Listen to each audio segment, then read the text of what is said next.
But that doesn't matter because this is episode 125 of the download queue each and every week at twitch.tv/download queue. Random times, random places, things are weird. I'm out of town next week. We don't talk about it. Kyle's dying.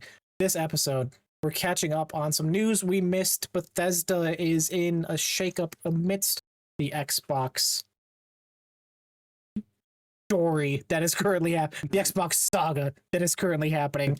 I have finally rolled credits on Marathokopia months after launch, and it's finally time to talk about Marathon Season 2, the updates that have happened. We were midway through the season, aimlessly looking ahead at the future, what Season 3 holds.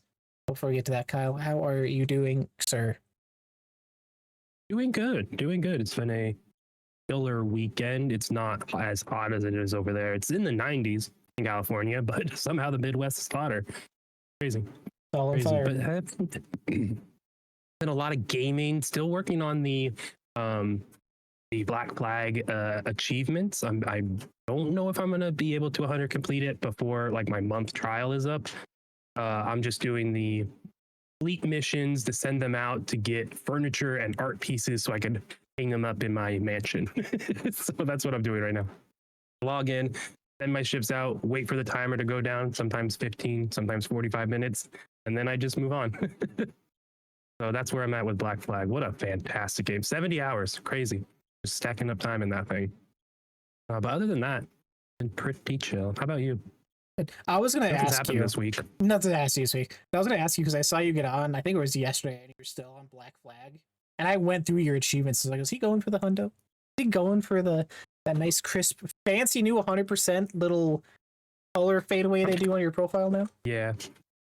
I need to commit. Like, if I spend this next week actually like just doing that, and I think I can. You know, I think I can get it before 2 weeks. I think I can get it within by next episode. It's right there. It's just the time gate of you have to send specific ships out to do specific missions, and then it's randomized what items will generate on that mission. So like you see before you select it, but every time the mission regenerates after you complete it, it's like new resources you get. So you're just waiting for an antique, waiting for a painting, and I have 6 more slots overall in the mansion. If I can get that, I might commit and beat all the legendary ships. Good. Walk on. Find a burning ship and sit on the chair. You got to sit on this. You got to go down with the ship, essentially. That's one of the achievements. Classic. I haven't found a burning. It's silly stuff like that. It's right within reach. So you got time. You got a week to figure it out. I need to start this episode with a complaint towards Mother Nature. Oh. Fuck wasps. Wow. Fuck bees. I'm sick of it. Yeah. And they help us, but yeah. I'm pretty sure it's like, I had this issue, okay? My house infested. Don't know why. I've had exterminators out here twice. We've gassed the house, done the shit. I have sleepy wasps. They're not live, flying. They're like drugged out, just walking. They can't fly, they can't do shit, and they just show up on the floor. Like, this is the cross I bear. So let me tell you, last night, at 4 a.m. when I'm sleeping, and I wake up to an extreme sharp pain in my inner arm, I'm like, oh, what the fuck is that? This doesn't feel good. And I'm like, half asleep, swapping my pillow away, and I'm like, damn, now my finger hurts. What the fuck? Got a wasp in my goddamn bed, stung the inside of my arm, stung my finger. I don't know if you can tell on camera. This thing's swollen like a mother. I can't bend it that much. I'm like, these sons of bitches, my guy. I've had enough. Like, this is the nicest, like, the best idea of how this week has been. Just ending it off being attacked in the middle of the night. That could have been my last sleep. I'm not allergic, but it could have been. You don't know what they could have done. There could have been more. Yeah, that could have been real bad. Man, that sucks. Wasps terrify me. I don't like wasps. Yeah. Like I said, they're usually fine because they're not like fully there. They don't fly. They can't do anything. But I'm like, why are you still in my house? It has been years. You finally were able to climb up onto the bed. They're like, we're gonna get them. We've had enough of you gassing us out. You thought I was dead. This is where all of me. This is where all my family. I'm taking it as revenge. There's a story right there. Yeah. I'm taking it as revenge of an eventful week. If you've seen my threads, I became a cold-blooded killer last weekend, and it has like mentally fucked me up since.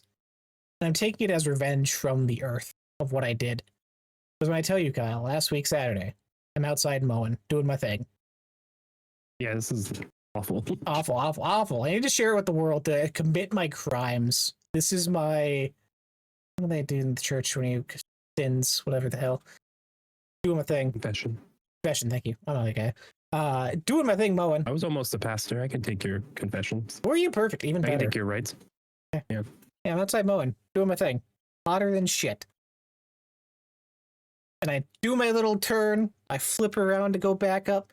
And I look up and I see the most graphically horrific image that will be burned into my mind, otherworldly movements from a creature I have ever seen in my life. Oh.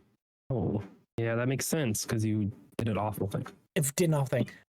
Turns out, ran over a rabbit, baby rabbit, which not even, like, my grass isn't deep.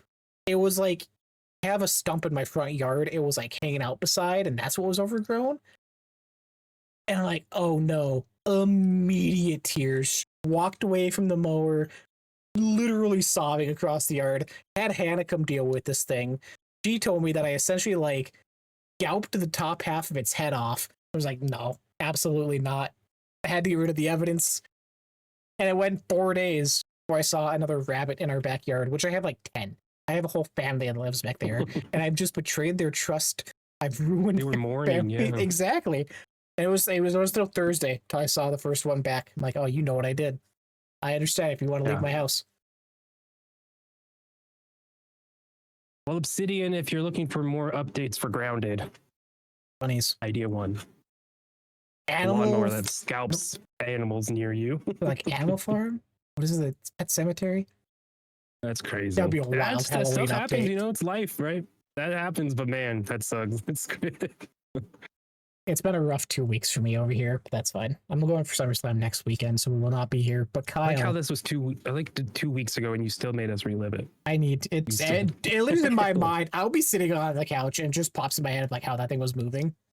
Not my favorite. Yeah. See, this is where you now need to invest in security cameras outside so you can get the footage.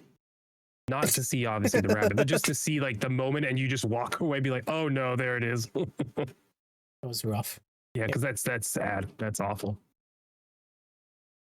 Goodbye, little bunny. Hope you haunt that hallowed ground you lie upon. It probably is. They got a little like fairy mushroom circle out back that they hang out around. It's weird. But Yeah. Hey. that's weird over there. We're moving on to scheduled programming.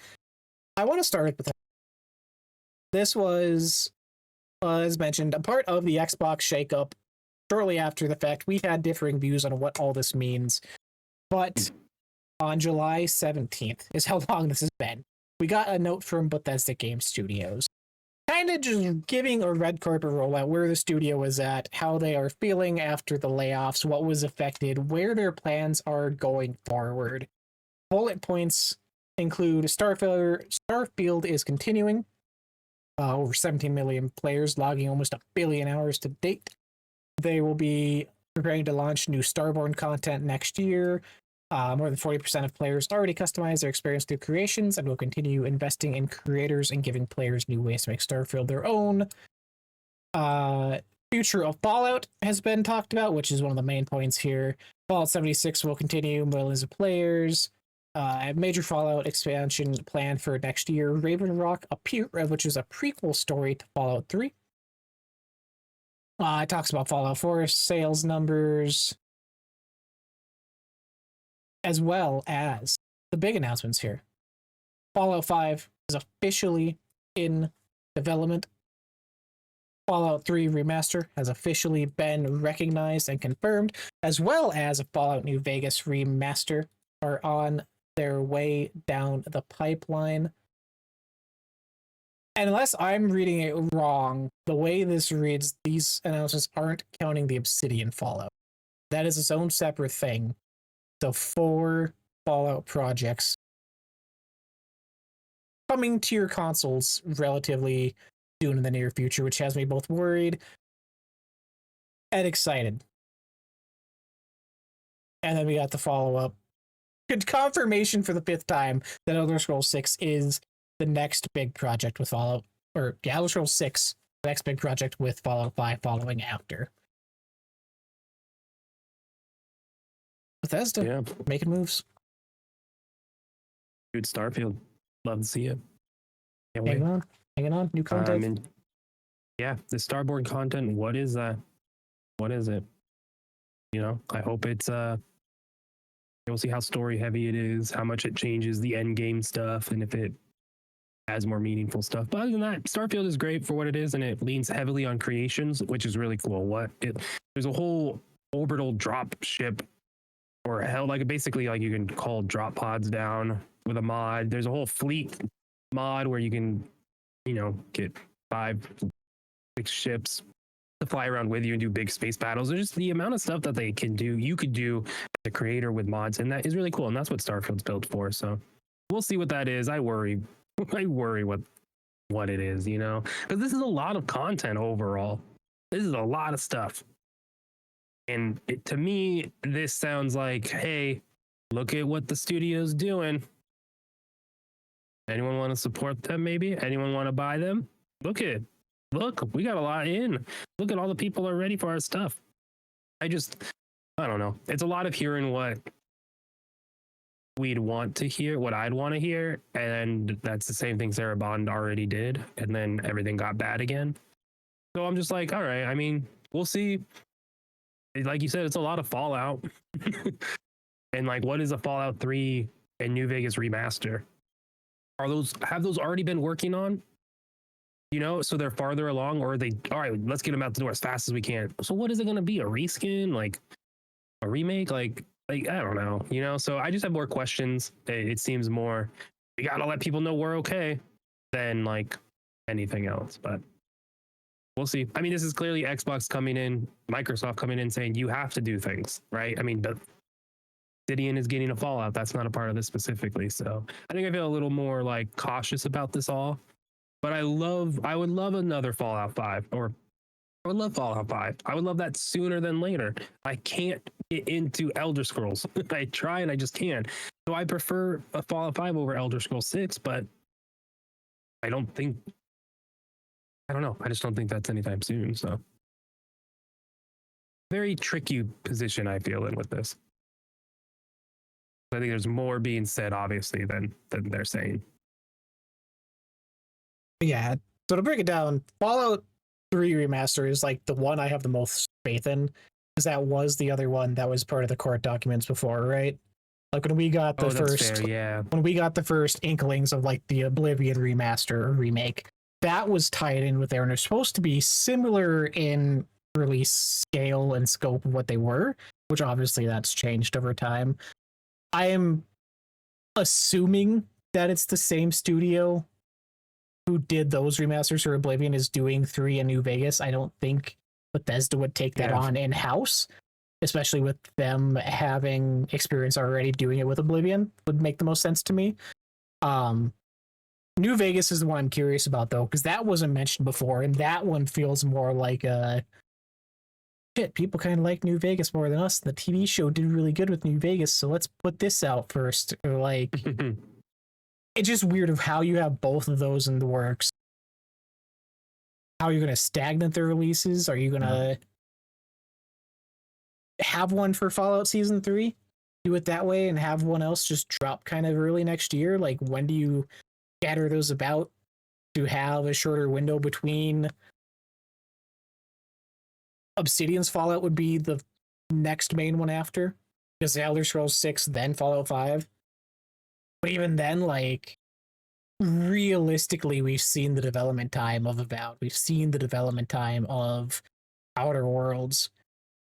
How far out do you realistically see we get Obsidian's Fallout?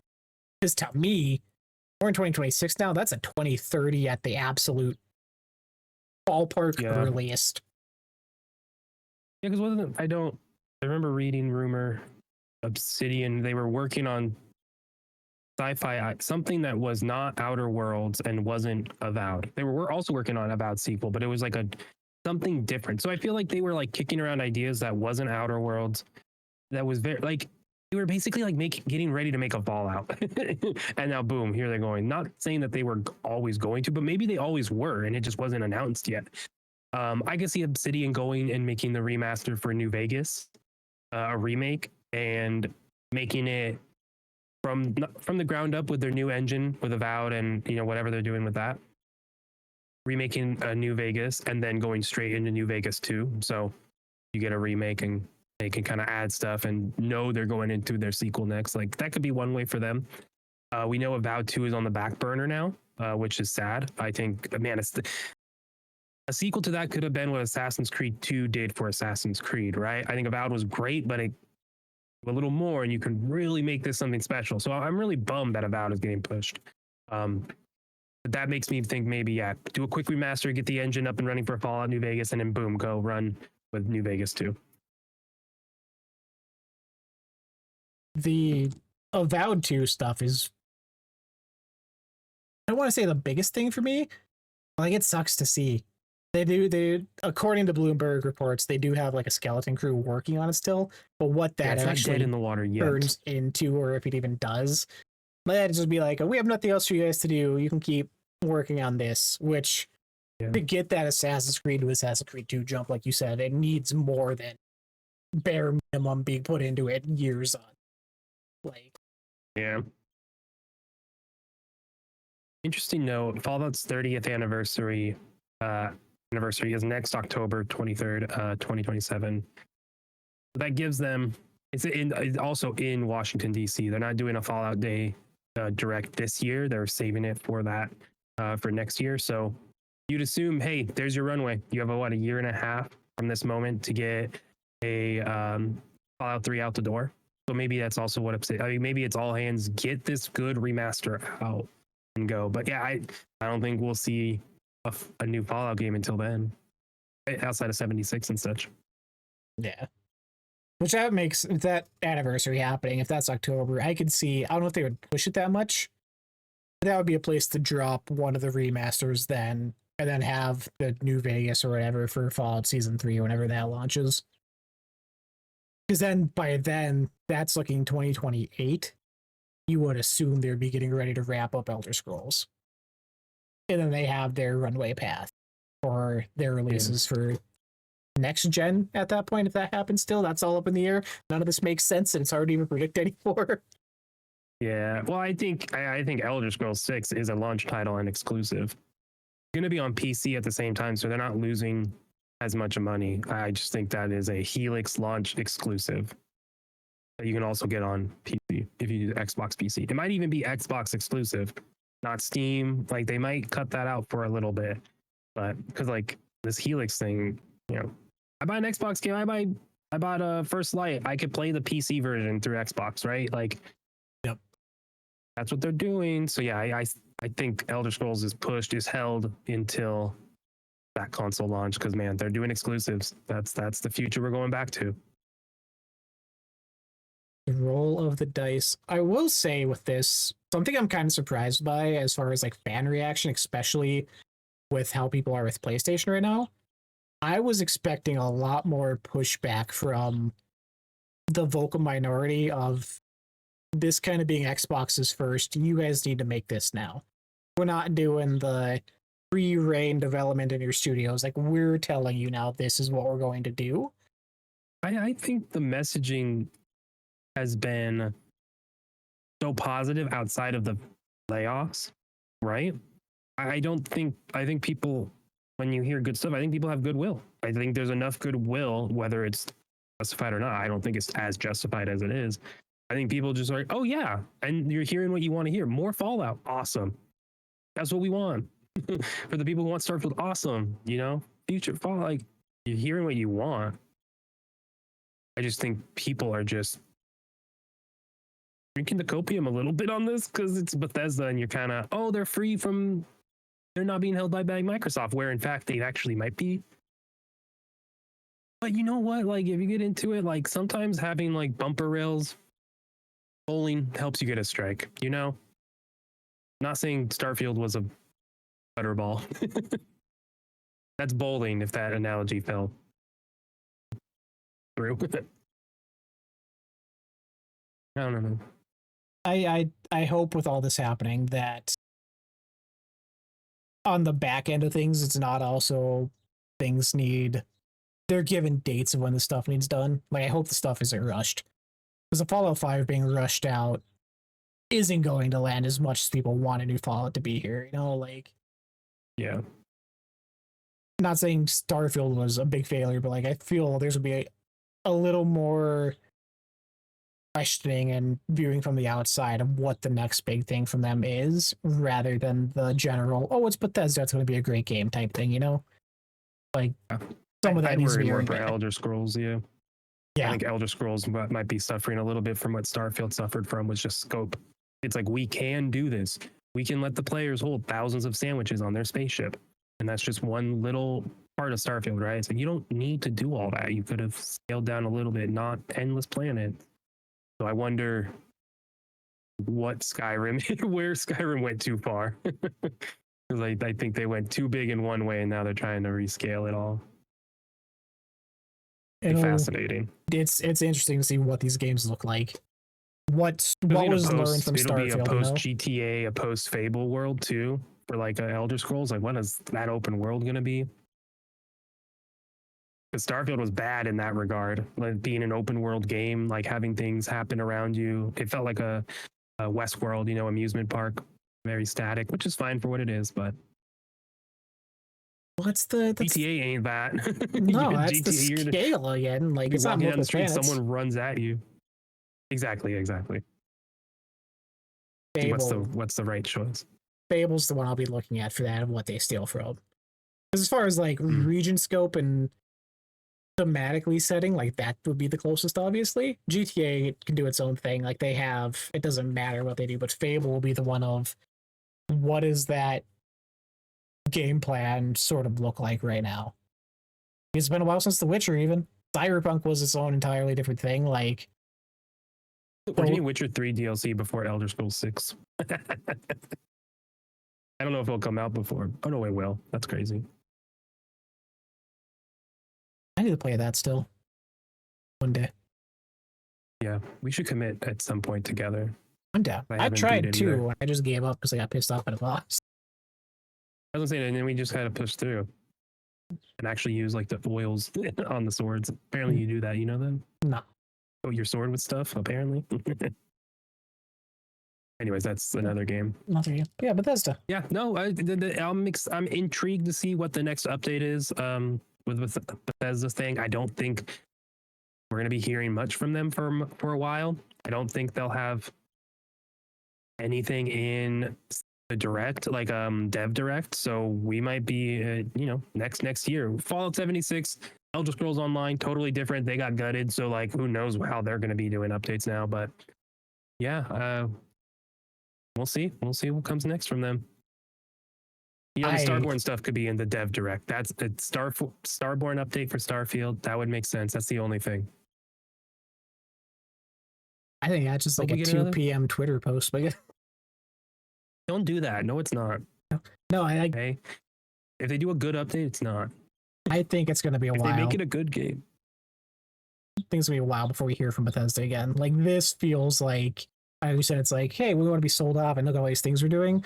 This feels more like we're shutting the lights off and going mute for the next foreseeable future until we have something worthwhile showing. Because even saying like 76, the next big expansion is next year, like they're not going to be talking about that for the rest of the year.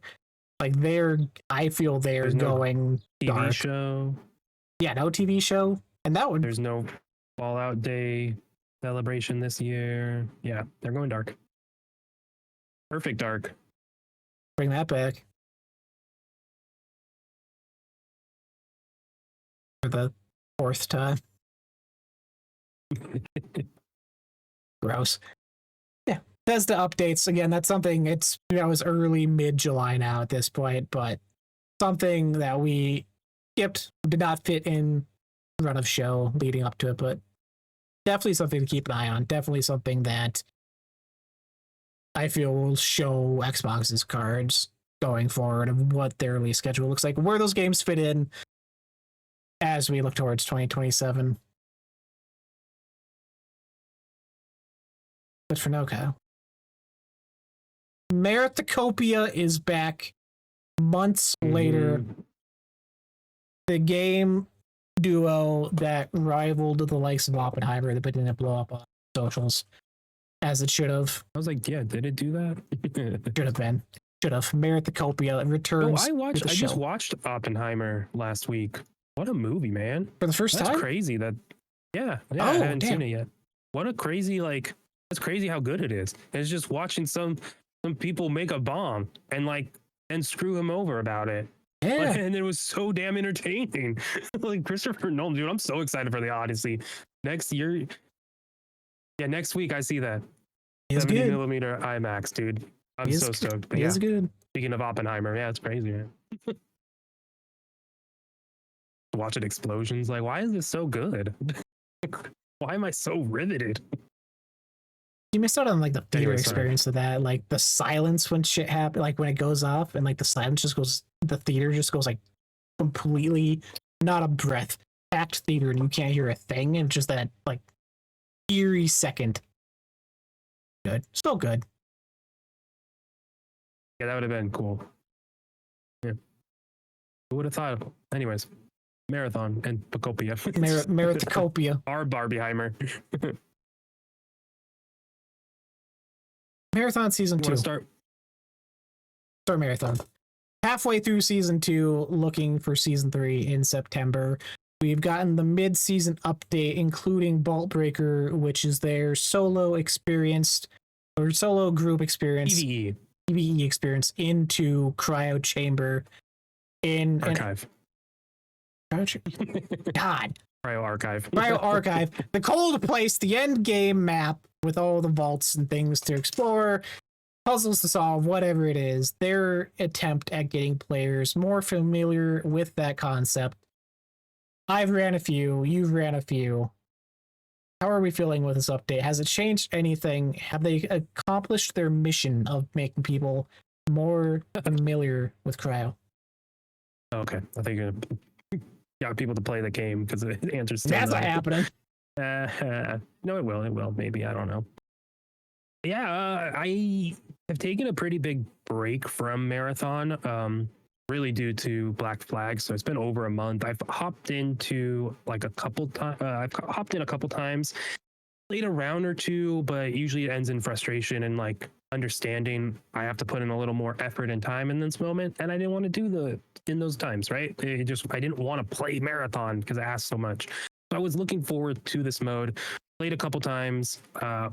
First one's really sucked, and I do want to talk about it because I think if you have not played the game at all and this was your experience, wow, Marathon just added a PvE mode. Let me hop in and try it, okay? My first experience playing Cryo Archive. 2 people, there's 3 of us. 2 run away. No one's talking. And then they both die. I leave. I'm like, whatever, man.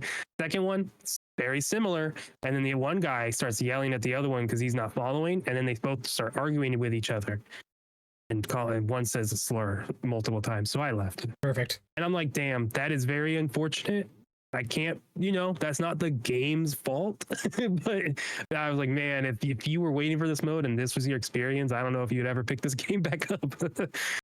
So that really sucked. After that, though, the next day, I think I've got 4 runs in since X-filled every time, got through all but one vault once with a crew that just pulled me forward.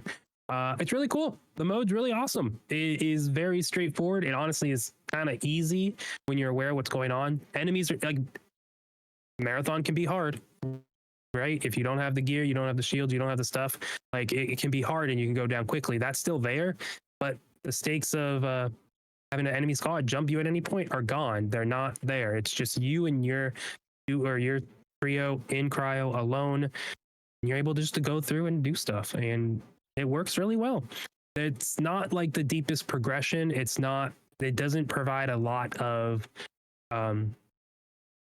reason to play the mode endlessly, right? It really is just to play the mode. It's essentially just a roguelite mode. You go in, you get specific type of data when you complete the vault, you exfil with that. and then you're able to use that resource to buy upgrades either to power yourself up on your runs. So you start your runs with a blue shield or a green shield, blue shield, backpack, different tiers, weapons, different tiers.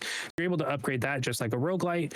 And then you're able to use those resources to buy stuff that you can take into the real game. So gold shield, purple shield, gold shield, better weapons, and such. There's not it's just a test of PvE stuff, but I think it's a good step in the right direction, right? I think what they know from Destiny is shown here in how to like just have a 3-person balance thing go. They know how to do that, and it's cool. I think it's a good step, but I'm still waiting for what season 3. They say that's going to be their full PvE mode. What is that going to be? Because I'm going to need story. I'm going to need mission stuff. Like Marathon needs Destiny Strikes, I think.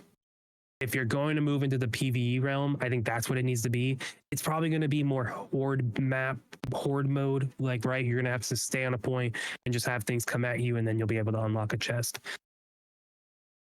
I hope it's more dynamic and more mission based, like a Destiny Strike where you're going through things. I don't need new maps. Take us to the same locations. That's fine. But, it can't just be this. But this is really cool. If Marathon becomes just a bunch of different modes like this, where there's a roguelite mode, there's the extraction shooter mode, there's the strike mode, essentially, like, all right, we'll see. I don't know how fast and quick they'll be able to do good changes and good additions to the game with the crew they have, but we'll see. So far, feeling good. It's so interesting hearing your experience so far with it, because mine, I've probably done 8 to 9 runs so far, and every single one of them has been your first 2 experiences. Like, it has not been a growth out of that to where I was coming into this. And well, I appreciate like the idea of Vault Breaker, getting you used to that map, getting you used to the different play style of that, because it is so incredibly different than Dire, than Perimeter. To me, I still think it needs more of telling you what to do, because that first one you do, I don't know what it looks like after, if you load in with a different mission, whatever, but it's just place 5 batteries into vault panel 1 or something, and that's all it gives you. And I'm like, I don't know what the hell that means. I don't know where vault panel 1 is on my map. It's not telling me where to go. And I had one, I'm like, oh, we're doing it, because I found a machine you could put batteries in, and we filled it out, and it was a different machine entirely that you didn't need to put batteries in. I didn't have a canister for some shit. I'm like, oh, well, that just wasted all this gathering time for something that wasn't part of the mission, but I had no idea it was part of the mission. Like, and that just the multiple games doing the same thing. Not that, but trying to find where this thing is, trying to find what this Vault 01 is, trying to find batteries, and people running off and doing their own thing. And yeah, it's just it has not been a good experience on my end.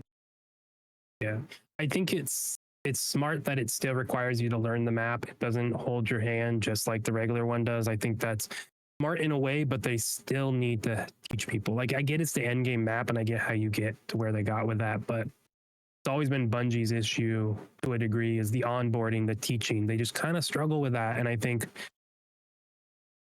your example, you haven't done cryo a lot. You haven't exfilled from cryo, so you don't know. And yeah, definitely needs more. The mode, it's not perfect. Like, that's can't argue those stuff. But, interesting. Do you think? Yeah, I also it's like the community around it too. Like, the moment you get like a bad squad or just one person who's like super deep into the game and knows they can like survive on their own, and they just go. Like, one run I had people do. This guy did the vaults on his own. He did 2 on his own, and it was like, all right, cool. Like, I don't even know what we're doing. And that's awesome. But yeah, you don't learn that way. So again, a Destiny Strike style thing where it's go to this thing, stop here, look for batteries. Oh, these enemies drop batteries. Now go put them in the thing. Okay, now you can move on. Like, curated stuff is going to help it a little more, but it's also not what Marathon is. Do you think there's any downside to getting? I'm trying to think of, like, because for me, when I look at Vault Breaker, and it is this map that you will be playing on usually. It's an end game map, like you said, for end game gear, and you're doing it and learning it in a way that doesn't have that PvP aspect, do you think that changes anything for new players coming in? Where they're so used to, oh, it's just bots, and they're not playing with that strategic side of things of be listening for footprints, be listening for other teams, be ready for XYZ scenario of what other actual players look like. And they're changing their play style almost in a way to fit this new, essentially single player mode. Yeah. No, I think if you were only playing this, you're playing a different game. I think if you're only playing the full extraction mode, you are up on the game because you know, yeah, what to listen for. You know what those cues are. You know where spawns are and such. So I don't think this is going to get people to get into the extraction mode. This mode purely teaches you how to do cryo. And I think the issue they were hitting was people would load in the cryo, not know what to do, get swamped by gold shields, and then never do cryo. So if you can go into cryo knowing what you're doing, at least, hey, maybe you're not going to get swamped. So like that solves that. But yeah, I don't think this isn't the full PvE mode, you know? Like it's just a small little addition that, again, I just don't, it doesn't really serve a big purpose other than a test beyond that. Because when you really start thinking about what it does, it's like, huh. Yeah, because get people used to doing cryo without enemy squad coming on you, like freezing, jumping on you, like it's like, what do you do? You know? Yeah, interesting. I'm intrigued to see what this does long term and what they're going to learn. I'm intrigued to see the next. It just came out this week, 22nd, 21st. So we got one. I think it's to the fourth. The fourth. Let me see.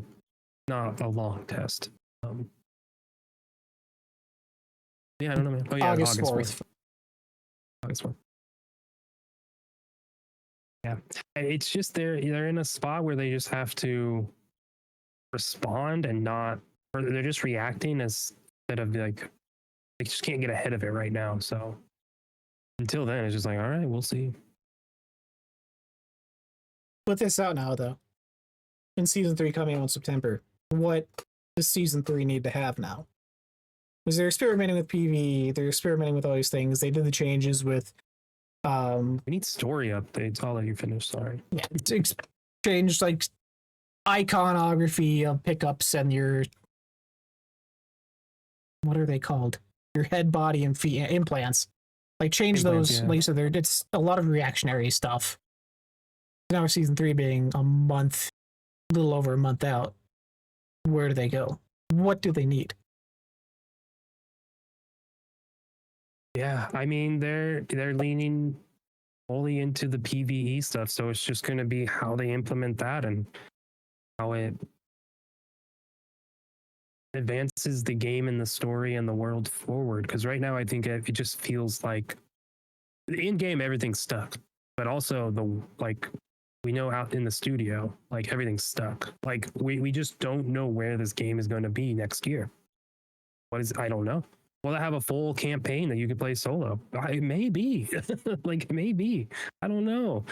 It's all over the place. So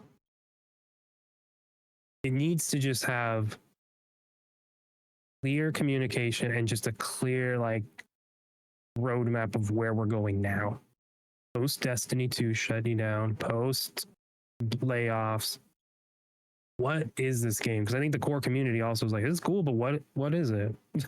You're adding, if you're in the marathon, they're adding PvE mode, which is not why you're playing marathon right now. And if you're not playing marathon right now, they're adding a mode that you don't know if it's going to work. So I don't know, man. They need to just win people back and prove that this is going to be something to put time into. For me, it's story, missions, stuff like that. Contracts need to change and be updated. By the third season, you hope they update contracts. It would suck if by season 3, I've played all the season. I'm still doing the same type of contract. No, there has to be a system of refreshing that. You has to know, hey, you played these before. We're not going to give you those ones, or we're going to upgrade. I don't know, man. This is probably a dumb game to even make. With season 3, what we know right now from one of their older dev updates, season 3 will be introducing, as usual, a new runner shell, new weapons and equipment, and a revamp of Perimeter, adding major new areas, encounters, and gameplay. Which I hope is like an actual change and not just a separate Perimeter map like they did with Dire. Like, Dire March Knight's cool, but I'm like, why does it need to be its own thing? Yeah. No, that one sounds like we're probably getting like a landing ship coming in and changing the map.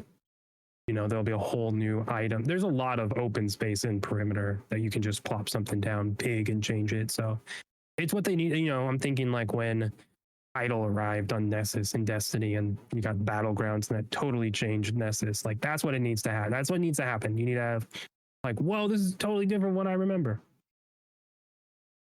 What about the people who didn't play season 1? Well, suck a pickle. Should have been here. Nerds. It's just going to be like theme parks where you're like, oh, this was an addition to the land you bought after the fact. It's just like a weird addition to the corner. Perimeter's just going to keep getting bigger. Weird chunks added to it. Well, it's not like you're fundamentally missing out on anything like coming in later. Like, oh, a building will be different or a spot will be changed. Like, you're not. It's not like a must-see content or unlockable shit you're missing out on when these changes happen.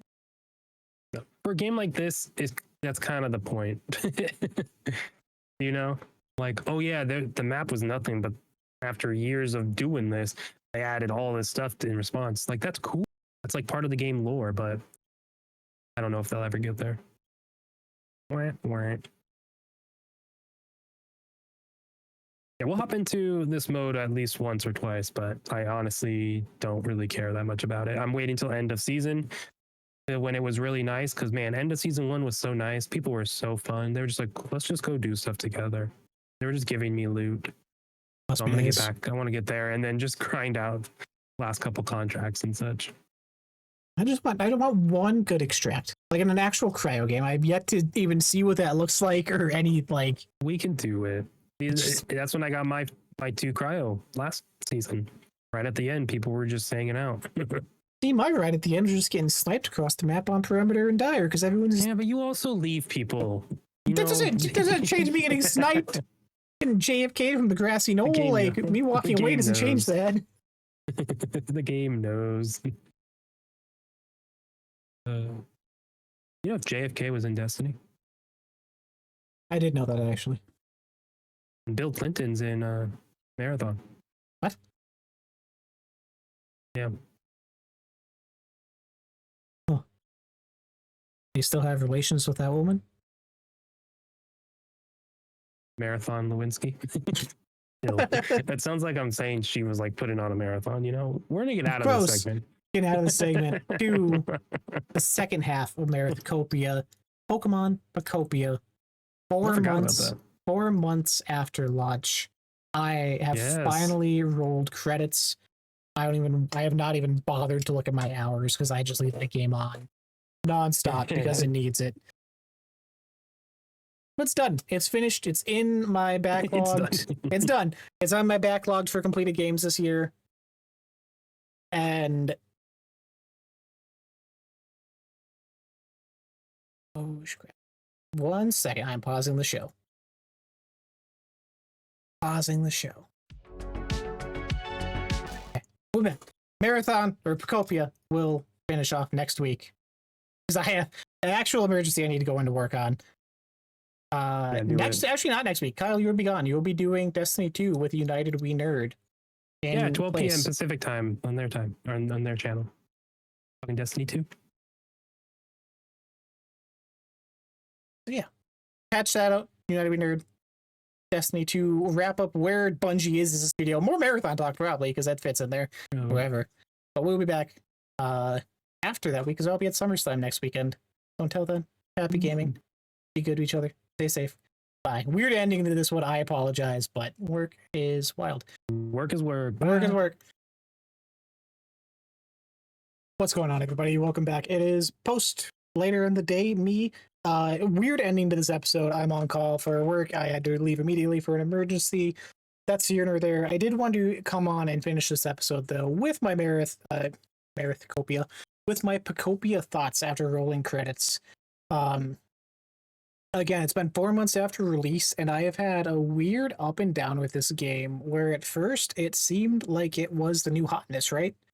this was this year's blueprints or whatever. Like everybody and their mother was on it. People were going out and buying Switch 2s for this game. Like this was finally that reason to get the system and invest. And it held on for like a month, and after that it slowly teetered out, and now we got DLC coming down the pipeline and this and that. That was their day one. I went in cautiously optimistic. I was curious by the idea of it and what the game could be. Being someone who enjoys Animal Crossing for what it is, which is probably the closest you can get to this on a pure baseline fan perspective to compare it, I enjoy it for what it was. It's nothing I stick around to too long. I do my couple months of it, hop in and out for holidays, and that's it. And having that in a Pokemon font had me intrigued. I was all aboard what this was going to be. I was ready to check it out. And I will admit that those first few weeks I had a blast. I really enjoyed the discoverability of it. The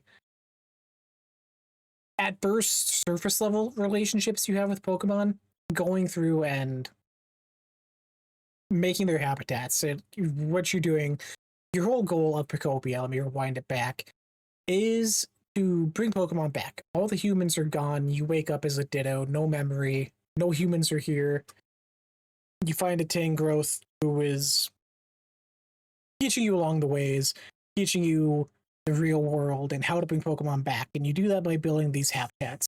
And these habitats could be something simple like 4 squares of grass together, or 4 bunches of flowers underneath a tree, or beside water, or something like that. But then it grows to, oh, this one needs 2 counters and a menu board and plated food, and this one needs a computer with a lamp and an office desk, and this one may need a furnace tied to a power source, or this one needs whatever. It becomes this huge snowball effect of these very simple unlocks you're essentially getting that not only bring Pokemon to you, but bring new abilities and ways of interacting with the world. And I mean that in a way of, at the beginning, I believe it's a Scyther you get who teaches you how to cut, and you can cut grass and trees down and do that. Then you get a Fire type who is able to work at a furnace and craft ores into bars for you, so you can use those for further materials. Or a Squirtle and other water type Pokemon you can use to water areas and hydrate grass and do all these different things, and it all builds upon each other in a really interesting way that I was really fond of at the start. And you're going through this and you're finding these notes left behind by humans and where they went and what they were doing and what their thoughts were and why they left their Pokemon behind. And it becomes this really intriguing. Like, I wish I didn't have it spoiled for me what the ending was, because it's so batshit out of left field. And I wish I didn't have that spoiled for me coming in, because I feel that would have changed my overall thoughts. But you're going through this and you unlock these different regions, or one's a beach and you're in the mountain area with a volcano and in the Skylands, which is really cool at first. And you start discovering all these things that you know these areas. If you've played old Pokemon games, if you grew up with Pokemon, you know these areas. You go to the beach area, and out in the distance is this giant overlurking shadow of a building that you find out is SSM. Like, wild to see, and like, oh, what does that mean? What does this area mean? And then you dig under this volcano and you find this museum that was in Pewter. And you're like, what? And then you get the last area that's just pretty much like their multiplayer, essentially, creative zone, where it's a lot of flat land, design your own, build your own things, play co-op with other people. It's called Pallet Town. And you're like, this is the original area of Pokemon Red, Blue, Green, the Yellow. Like, the areas you're in are places you're experiencing, and why are they like this now? Where's everyone at? And it's super intriguing. I wish there was cutscenes. I wish there was dialogue. I wish there was these things to help enunciate that story, because it loses so much in the way it's done. As you're building these relationships with Pokemon, there's a couple off the top of my head. Graveler.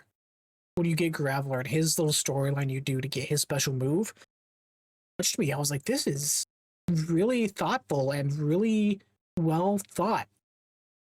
and it just ends. You finish it, you get his move, and every time after that, you talk to him, and it's, oh, I like where I'm living. I could do with something like this, though, when it says he wants a toy or a piece of furniture or something. Oh, I was thinking of you, so I got you this, and he hands you a rock. Like, the relationship aspect is the biggest area that I wish the game built upon more. And I wish they put more time into it rather than the gameplay loop they have you going through. Going back to that building habitats to bring Pokemon in to unlock these new things and electricity and fire and all these different things. It's cool at first, and then you go to that second region, and it's, oh, you're starting from square one again. Put down 4 patches of grass and 4 flowers and under a tree, and start doing the whole rigmarole again, and restart this area up from square one. And then you go to the third area, and it's the exact same thing, but you have absolutely nothing. So you put 4 patches of grass down and 4 flowers, and it's just so repetitive in an unrewarding way, where at the first time it's like, dope, we have you, this is cool. And then the more you put into it, the less return it gives you. And I wanted so much more. Different ways to change habitats, different ways to interact with Pokemon, different conversations to have and relationships to build than the surface level. I like spending time with you, they'll tell you, even though you haven't talked to them in like 3 days. Like, it's just this weird contrast to how they're presenting the game, what they're giving you from the game, and what you're actually doing to get to the end. It just falls apart very, very fast for me. And it got to the point at the end, the last big mission you have to do is like building this giant skyscraper, essentially.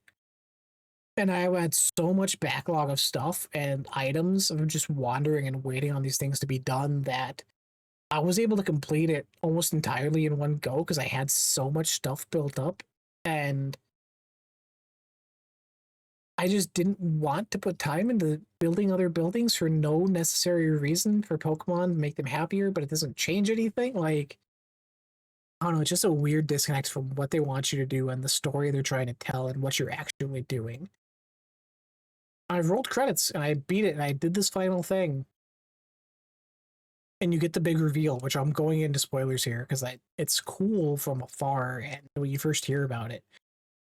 But you've been working on this lighthouse on a beach and it keeps wanting different resources and electricity and power and furniture and all these things, and you finish it, and it turns out it was this spaceship built by Team Rocket. Bad guys from your childhood back in the day who were building these rockets to escape this world-ending event because the habit became too inhabitable to live on, and they created these rockets to escape out into space and save people, and that's why they couldn't bring Pokemon with, because there wasn't enough space, and they were restarting, and they had enough fuel to eventually return one day when the Earth was habitable again. So this whole time you've been building these buildings and rebuilding towns and all these things to make it look nice for the humans when they return. Like, that's wild. This game, if you told me it was an apocalypse, post-apocalypse, humans had to leave to space to save themselves and all this stuff, I would have called you wild. Like, that is a crazy story to have. And it's just done through text and weird cutscenes of Pokemon placed in certain positions to face the camera in a certain way or away from it, and a lot of the emotion and stuff is gone. And even the credits, the last thing you put in the spaceship is supposed to be your most cherished photo the whole time you've been able to take photos, which I never really did, which made the whole ending weird because I didn't have anything that I held dear to put in this rocket to send up into space. When the rocket goes, and the whole time through credits, it's going through space and past these planets and all these things, and you approach a little space orb. It's not a space station, it's a very small home almost.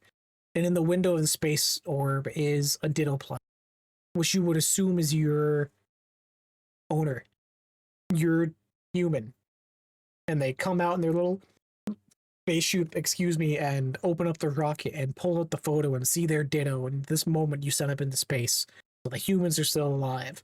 And that's it. Like, it just ends there. There's no, are they coming back? Is there ever hope? Is there any surviving besides them? Like, all these questions, which may be touched upon in DLC. We're getting the first DLC pack this summer. Just, the start was so good and had me so attached to what this game was. And the more time I put in, the less and less I started to care. The less and less I started to want to put effort into it, it feels bad. It feels, because I really thought this game at the start would be a game of the year contender. This was going to be one of the games at the end that was like, this was a 2026 moment, cultural moment, which is weird to say because this year we haven't had a game like that yet. We haven't had Expedition 33. We haven't had a Baldur's Gate 3. We haven't had this game that came out at the start and just demanded the conversation this whole time throughout. And we're still waiting. Like GTA 6 is going to be that, but that's in November. Those whole half of the year, we had all these games that could have came out and been successful and been all these different things, and I'm just left wanting more. Am I curious on a Pocopia 2 down the line? Maybe, yeah, but I'm more curious on how Nintendo looks at Pocopia and what they can introduce into an Animal Crossing, what they can change for the future, what could be introduced to the life sim genre that they have a grasp on. Like, they have held this down. And now I'm just left waiting for what the future holds. I'm left waiting to see what a Pocopia looks like. I'm left waiting to see what an Animal Crossing looks like. All these questions, and I want Nintendo to make games for everyone and not just kids. This feels like a kid's game, and to keep you mindlessly coming back and doing the same repetitive things without that sense of growth, without that sense of you're making a difference and making a change. With that, I'm putting this on. This will be tacked on to the end of the podcast episode this week. I still wanted to get my Pocopia thoughts out there and shared with you guys. So if you like this podcast, it was a little weird. Again, I apologize. Things happen. We'll be back in 2 weeks when I'm back from SummerSlam. Yeah, let me know what your thoughts on Pocopia are. I have not seen a lot of people talk about it since that initial month, and I would love to hear people who are either still playing or playing through it currently for the first time. What your thoughts are, let us know down below. Till next time, thank you for joining us for this episode of the Download Queue. Be good to each other. Stay safe. We'll catch you next time. Bye.